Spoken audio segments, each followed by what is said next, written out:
দেখুন বন্ধুরা, ড্রয়িং ছিল এরকম, তো এর এগেনস্টে আমাকে পাইপিং করতে হয়েছে। পাইপিং আমি করাচ্ছি। দেখুন এরকম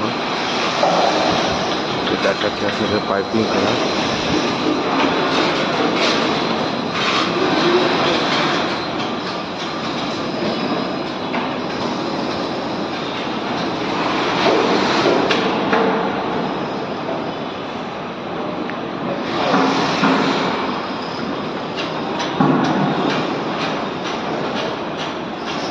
এইভাবে পাইপিং করেছি।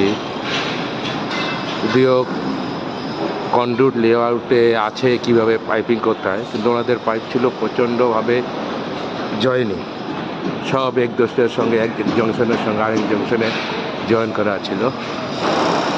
ওইভাবে করলে প্রচুর পাইপ লাগতো আমার, কিন্তু আমি এইভাবে করেছি। আপনাদের যদি ভালো লাগে বলেন, যদি বা অন্য কোনো উপায় যদি করা যায় সেটাও কমেন্টে বলবেন। Thank you.